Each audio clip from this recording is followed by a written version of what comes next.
బెండకాయ ఫ్రై చాలా ఈజీగా సింపుల్గా టేస్టీగా ఎలా తయారు చేసుకోవాలో చూపించబోతున్నాను.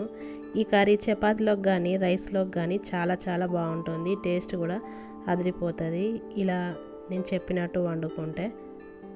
ఫస్ట్ అయితే ఒక మిక్సీ జార్ తీసుకొని, నేను చిన్న మిక్సీ జార్ తీసుకున్నాను.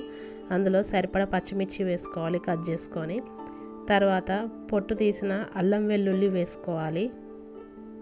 వేసుకొని తగినంత ఉప్పు వేసుకొని పేస్ట్ లాగా పట్టుకోవాలి. వాటర్ ఏం యాడ్ చేయకుండా పేస్ట్ లాగా పట్టుకోవాలి.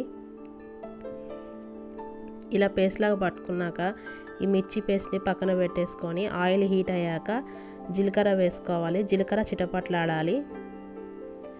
తర్వాత ఉల్లిపాయ ఒకటి కట్ చేసి వేసుకున్నాను. ఉల్లిపాయ వేయించుకోవాలి. తర్వాత కరివేపాకు వేసుకోవాలి. వేయించిన జీలకర్ర మెంతి పొడి వేసుకోవాలి. ఈ వేయించిన జీలకర్ర మెంతి పొడి వేయడం వల్ల స్మెల్ బాగుంటుంది కర్రీ. తర్వాత ఇందాక పట్టి పెట్టుకున్న పచ్చిమిర్చి పేస్ట్ని వేసుకొని ఒక 2 నిమిషాలు ఆయిల్లో ఫ్రై కానివ్వాలి. ఇలా ఫ్రై అయ్యాక సరిపడా పసుపు వేసుకొని కలుపుకోవాలి. తర్వాత చిన్నగా కట్ చేసుకున్న బెండకాయ ముక్కల్ని వేసుకోవాలి.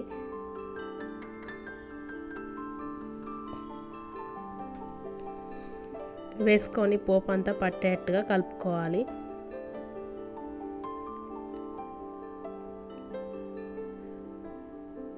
ఇలా పోపు అంతా కలిసేట్టుగా కలుపుకున్నాక మూత పెట్టుకొని మీడియం మంట పైన కొద్దిసేపు ఉడకనివ్వాలి. ఇలా మధ్యలో కలుపుతూ ఉండాలి అడగంటకుండా.